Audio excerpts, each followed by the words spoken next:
G'day Internet. You're here in the garage today with a very familiar face. You've seen 3 of these Ducati Sport Classics come out of the purpose-built moto garage over the years. We absolutely love them. I've said it time and time again, this is my absolute favorite Ducati engine that I've ever had the pleasure of riding, and I've had more than a few. Today, we're going to run you through a build rundown on Jeff's incredible Sport Classic. He's got a long love story with this bike, and I can't wait to take you through it. Let's get into another build rundown in the purpose-built moto garage.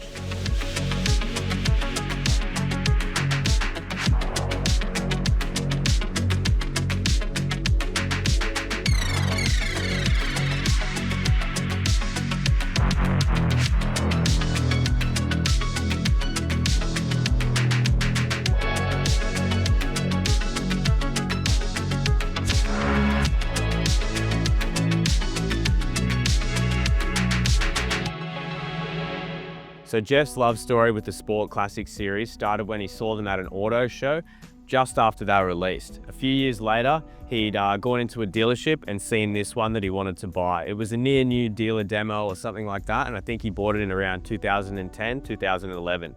Shortly after, he had done a few modifications, upped the performance on it, and he's been enjoying it and riding it ever since. Now comes time in 2024, he wanted to elevate the bike again, and that's when he called us. Now the Sport Classic family comes in a number of guises. You have the fully faired version, similar to what we have here. You have a half fairing version with a tail cowl and the front cowl, and then you have a full naked version with a more cafe racer style headlight and a 2-up seat on the back. A lot of the guys chop and change these things, and as you'll see later in this video, so will Jeff when we're finished with it. So what we wanted to retain were the things that Jeff loved about this motorcycle, which were its Ducati soul, the essence and the design style of the Sport Classic being his favorite, that front fairing, and then the big muscular tank. But we wanted to simplify, minimize, and really tighten up the style on this bike.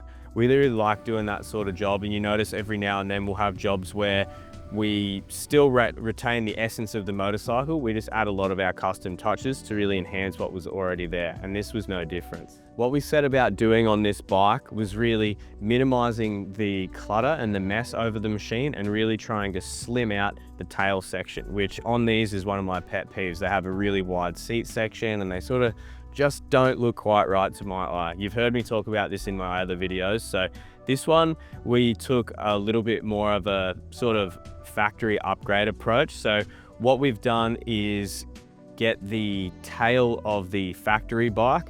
I sort of had that sitting next to me as I designed this tail, took the shape of it and sort of shrunk it by 30 or 40%, making it fit super tight over the frame and then just refining the lines to suit my eye.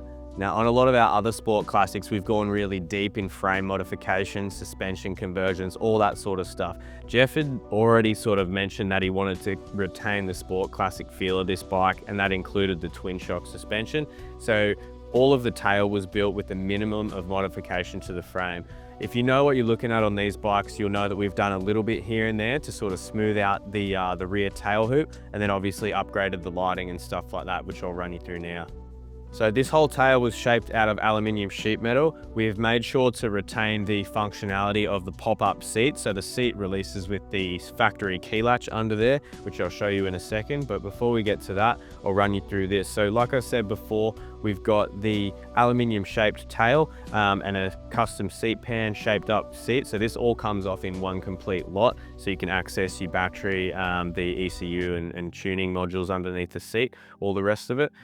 The modifications that we've done on the frame were just sort of filling in these panels. They have a lot of dips panels on these. They like press the hoop in, I don't know why. And then we've taken our new Omni lights, made some fabricated bosses into the frame, welded those in and blended them out. So you have this seamless lighting configuration on the rear that have your brake, tail light and indicators all in one. So this is a really neat way of getting the job done, super tidy. And then we've mounted the number plate and number plate light down over the rear wheel, which gives you a bit more of coverage of your rear wheel, keeps the cops off your back, and it also keeps the tail naked. Because we had a high mounted exhaust, I wanted to make sure that there was nothing impeding that, and really to sort of like minimize the clutter that we had to mount on the tail. So we opted for the swing arm mounted plate mount. That was a bit of a issue of contention with me and Jeff, but I'm sure that he's glad he listened to my advice on that one, because the way that this tail sits, if there was a big ugly number plate hanging under it, I'd just never be happy with it. Now, because of the configuration on these bikes, you have an underslung fuel pump. So the fuel tank has enough literage, and sort of they've eliminated a lot of the area where we usually would hide our electronics. So especially being EFI, you've got all the sensors and electronics to deal with. These bikes can be incredibly hard to rewire and have everything neat when you start to customize them, especially when you remove the battery box and want to have that nice gap through the frame there, or run your exhaust in it like we have. So we've got the black box under the seat that runs the custom controls, and then we've made this system work with the factory dash on the Ducati, because Jeff really wanted to maintain that. They're a really nice looking dash. Ducati did a great job. Classically styled gauge cluster there. So we wanted to make sure that we appeased Jeff and everything that he wanted, but we also wanted to do the job to our quality standards as well. So with that, I think like I'm reasonably happy with how we've managed to hide all of the electronics there, especially because it's still easy to access, and if any serviceability is needed, it's all in one place. Moving from the tail up to the front of this bike. So we did have to replace the front fairing, but we've just replaced it with a factory module. Jeff had some modifications done early on in the piece, and that weakened the fairing and started to make it crack in a few places. So we've reinforced the mounts, refitted a brand new setup there, and then obviously had it custom painted and fettled it to our needs. The suspension on this thing has been fully gone through. It has Öhlins cartridges installed. The forks were anodized black, and we've had a gold nitride coating applied to the fork stanchions. This is all part and parcel of making everything match in with the incredible Jonich wheels that we've fit on this bike. So very early on in our conversations with Jeff, he reached out and we started talking about these Jonich wheels. He wanted a set of gold spoked wheels for his bike. It came with the standard aluminium black rims and a grey hub, I think it was. They were a bit tired, the spokes were getting rusty, so we wanted to revive that and really up the style. He was very adamant about the gold color, so we sort of set that as the basis for our colorway when it came to it. Whenever our customers are really adamant about one piece or another, I'm sort of happy to oblige most of the time, but we got to make sure that at the end of the day, everything works together. So once we had those conversations, I reached out to our mates at Jonich, and these are the wheels that they sent us. These are a style that they are just debuting. Well, they were debuting as we fit these. It's called the hexagon wheel, a really different spoke pattern. So you almost get a mag wheel silhouette, but in the spoke wheel configuration. So it's 24 M10 spokes set up in a configuration of 6 4-spoke clumps. So you sort of have a star pattern. And what they do with these is you have an option of, when you're ordering the wheels, you can have one of the spoke clumps a feature color. So we have most of the spokes are a polished stainless steel, and then one set of the spokes are a gold to match in with the rim and hub that we've got.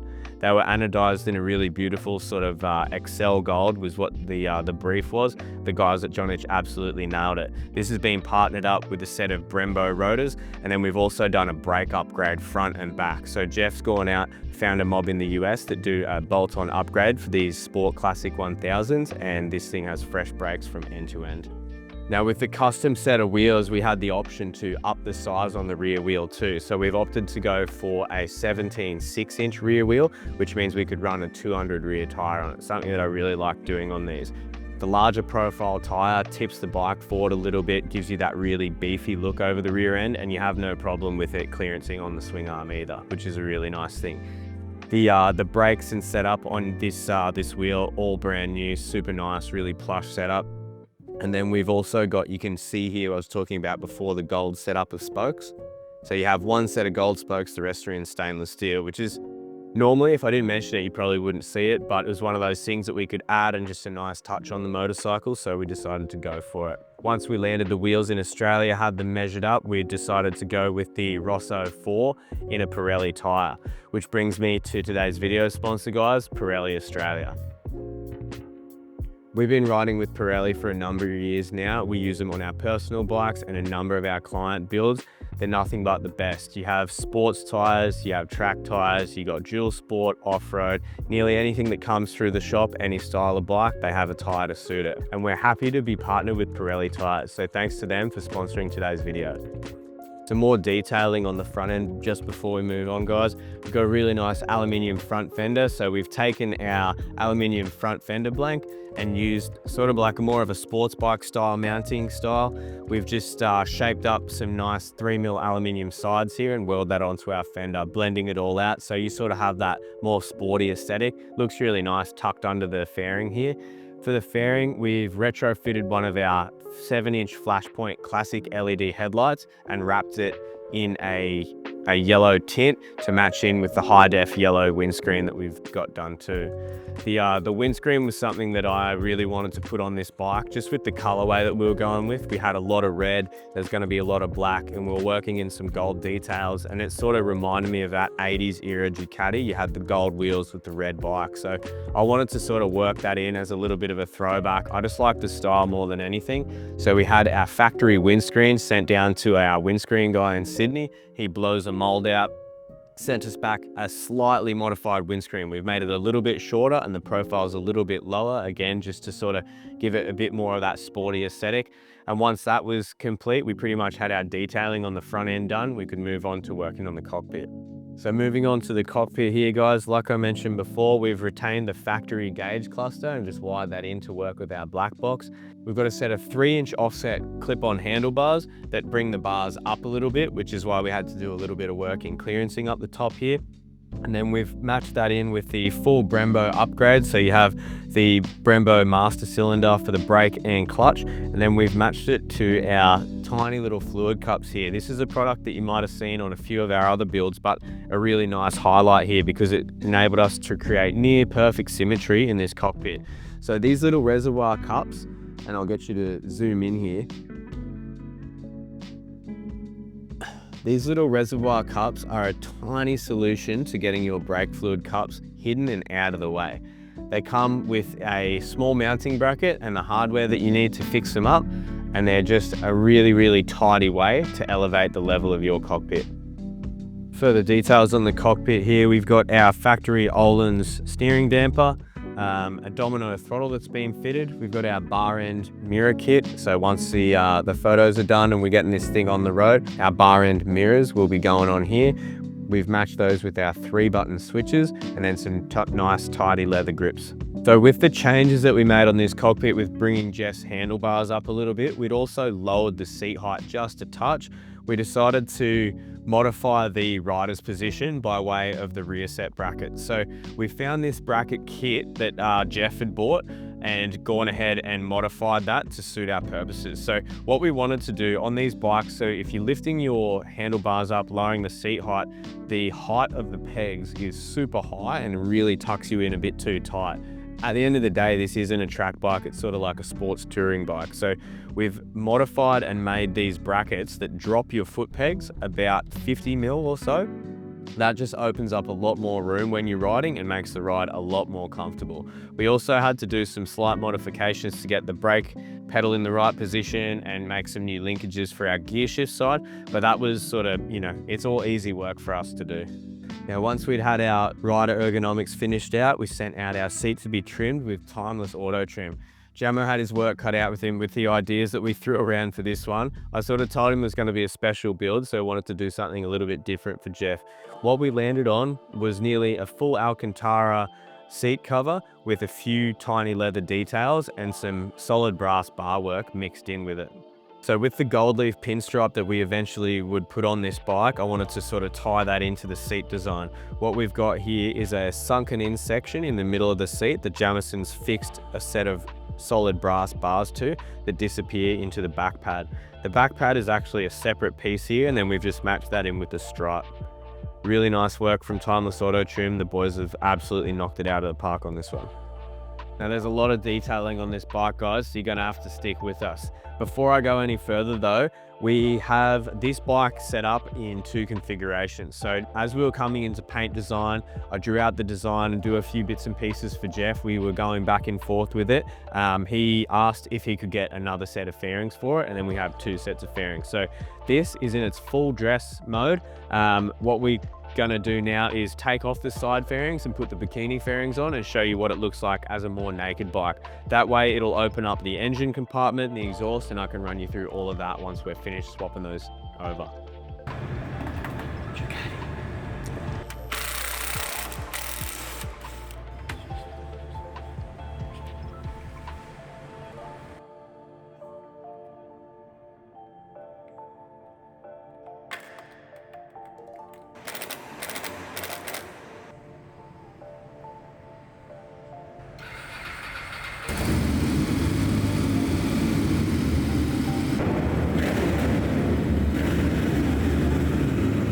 Right guys, after the test ride and a little bit of swapsy daisies, we have V2 of our Ducati Sport Classic 1000. So this is how the bike came into us, with the sort of minor bikini fairing on the side there that links the front fairing up into the tank. And then as we were coming through paint design and sort of starting to refine that idea, Jeff's brought up that he might want some side covers. And I said, if you're gonna do it, the time is now before we send all this stuff out to paint. So we ended up having these 2 sort of panels painted, match it in. Let me know which one's your favorite in the comments. Personally, I really like this sort of more naked version, simply because you can see more of the engine, and I believe the engine and the configuration is what makes it a Ducati. That's sort of the real standout for me. And also we had the opportunity to make these nice engine covers and sort of really highlight the engine and the exhaust and stuff like that with less fairing. So I'll run you through now a bit of the work that we've done around the engine and underneath the bike, and then we'll go through the exhaust. So on the engine, we've had it sent out to Ben from Cube Ducati. Like I said before, Jeff had gone and put high compression pistons in it. We ended up fitting some V2 cams to it and got it dyno tuned once the bike was finished. The thing ran about 90 horsepower at the rear wheel, which Ben seemed pretty happy with, and he knows his Ducati is nearly better than anyone. On the styling of the motor, we've dropped the engine, stripped it, painted it black, just to sort of fit in with the aesthetic that we were going for with this paint scheme. And then on our Ducatis, you'll often see a custom setup of the belt guard covers. So standard, they're a plastic thing. They're not all that bad looking, but they're definitely not something that really draws your eye to the motor. And that's what we wanted to try and achieve with this. So taking our previous GT1000 design as a template and iterating on that. This one's a little bit more enclosed, a little bit more classic, and then we've used the PBM Delta here, highlighted that in a gold leaf, and then just sort of used a sort of really simple circular design, but taking that opportunity to paint it red, so you'd sort of like something that really draws you in. I think it fits with the frame well, and the balance of the black and red is pretty spot on this bike. Other little pieces on this machine that we've done in terms of styling out this engine bay.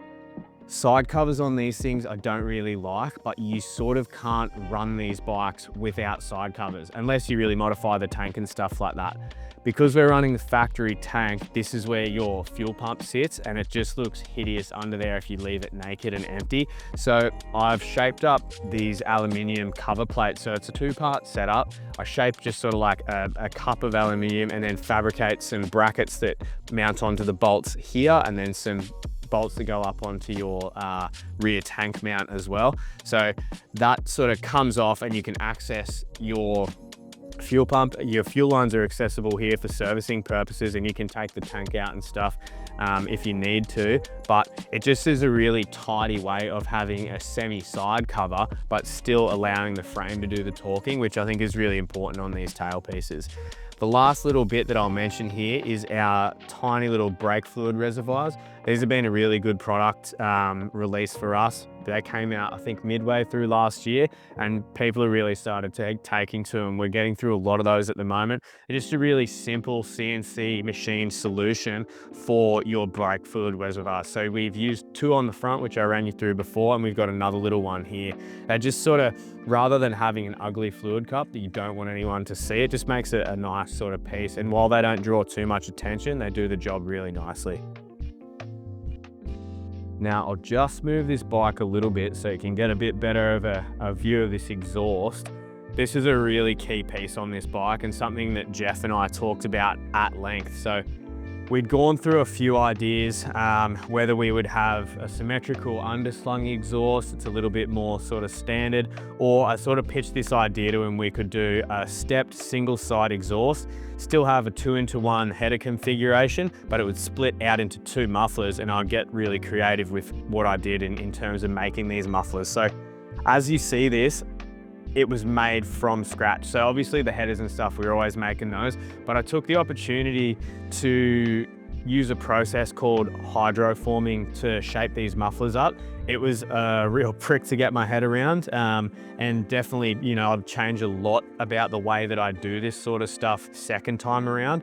There's a video on our YouTube that sort of shows you the time lapse of these processes being made, and we posted a reel on our Instagram that just went absolutely bananas. It got like a couple of million views of me making this. So essentially, if you don't know what hydroforming is, super interesting process where you template a couple of shapes that are along the lines of this sort of like snaking shape here. So these mufflers are made in 2 parts. You've got the main body of the muffler, and then this end cone was welded on after the fact. The process of hydroforming. So you get 2 pieces and weld them together like an envelope, and then as you're welding them together, you also put on a pressure fitting into the end and sort of link that up to a high pressure washer and blow it up like a balloon, and that's how you get your shape. So it's something that I'd seen before, mostly through this guy in the UK, Racing's Exhaust. He does a fair bit of it, so I thought I'd try my hand at it. I'm really happy with the result. Like I said, second time around, I changed a lot about the way I did it. I think I got a little bit too ambitious about the shape that I wanted. So the bends being quite sharp caused a fair bit of deformation that I had to beat out by hand. And when you sort of doing hydroforming, if you can get it nearly exact right off of the pressure of the water, and you don't have to do too much hand shaping, it actually saves you a lot of time. But you know, a lot of time was sunk into straightening these out and getting them right and getting them to the same and stuff like that. But when it comes to the design of the bike, we'd played it reasonably safe with a lot of these shapes. So I wanted to make something a little bit more avant-garde. And as I was making it, I was just sort of thinking to myself, this is going to be something that Jeff either loves or absolutely hates. And luckily it was the former. He absolutely was stoked on these. I think he really appreciated the time and effort that went into making such a special shape. And when you look at the bike from the side, or especially from the rear, it's just not something that you would normally see, especially on a GT1000. The way that the headers snake, so the rear cylinder drops through the swing arm, links up with the front cylinder in a collector, and then it splits out into the 2 mufflers. It was quite complex to make under there, but you know, definitely not the hardest exhaust that I've made, definitely the hardest mufflers that I've ever made. But I think the result speaks to itself. And you know, I can tell I'm gonna go through the YouTube comments and there's gonna be either love or hate for these things. I couldn't care less really. Tell me what your opinion is, but all that matters to me is that Jeff absolutely loves it and it sounds incredible. So job done. I'm super happy with how it's turned out. And for what it's worth, I think it's just such a really unique piece on this bike. Sometimes you just got to respect the send, and jumping in and trying to make those things was definitely a bit of a send for me. Stretched the skills to the limit, and I got really frustrated at times with it, but pushed through and persevered, and yeah, here we are. All right, so on this paint design, I guess the real cornerstone of the idea was the Ducati logo on the tank, how it's sort of two-tone and split between the black and the red, utilizing the gold leaf. From the very start, we knew we wanted to retain red, Ducati red, everything just makes sense like that. Jeff wanted to work in a lot more gold, but for me and the sort of like designs that I like, I think that sort of color should be used as a detailer or an accent rather than like a complete body of color. So we sort of like worked through some design ideas, and Jeff was quite involved in this process, sort of back and forth a bit. Pretty much like I had the lines and the design down. We just had to figure out what colors would go where. So I'm really glad that we sort of pulled him back a little bit and were able to restrain the use of the gold leaf. Just for the simple fact that is if you can imagine like all of the red on this bike was gold or all of the black was gold, it would just look a little bit too much. Some people might love it, but just for my taste, it's not really that sort of style that you'd expect from PBM. So we took it into Justin from Pop Bang Classics. He put a few tweaks on the idea, and this is what he turned out. He's done a fair bit of gold and silver leaf for us before. This one, I gotta say, is probably my favorite. Just like the crispness of the lines, the way that they flow with the motorcycle, and then just sort of the idea was to keep red over the top line, and then anything below the gold line would be black, apart from the frame and then the little engine detailing. So I think when you can design a paint job that it makes sense when you explain it to someone, without them seeing it, you always get a really good result. So anything below the gold line is blacked out. And it just sort of creates a very quintessentially Ducati look about this motorcycle, but gives it a little bit more, of an elevated design sense, I think.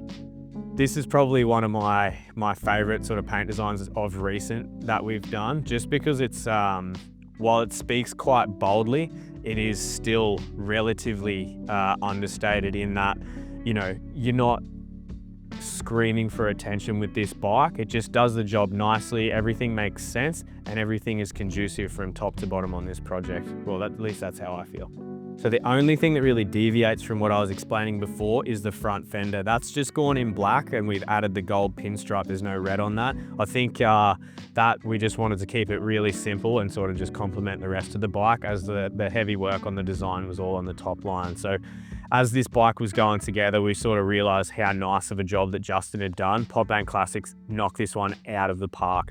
Super nice, crispy lines, everything lined up perfectly. As we were assembling it, you can only imagine how excited we were getting. It was super, super exciting, like just seeing this all happen for the first time, taking the idea from our minds and then seeing it put into metal. A little special guest. Hey, girl. Gotten a little bit bigger since last time you guys seen her. All right, enough of me yapping. I'm gonna give this thing a start. We'll throw in a bit of Insta360 footage of me taking this thing out and stretching its legs a little bit so you can hear that Ducati working. This is a real treat for me, guys. I absolutely love the sound of this bike. Thanks very much for joining us, and we'll see you on the next one.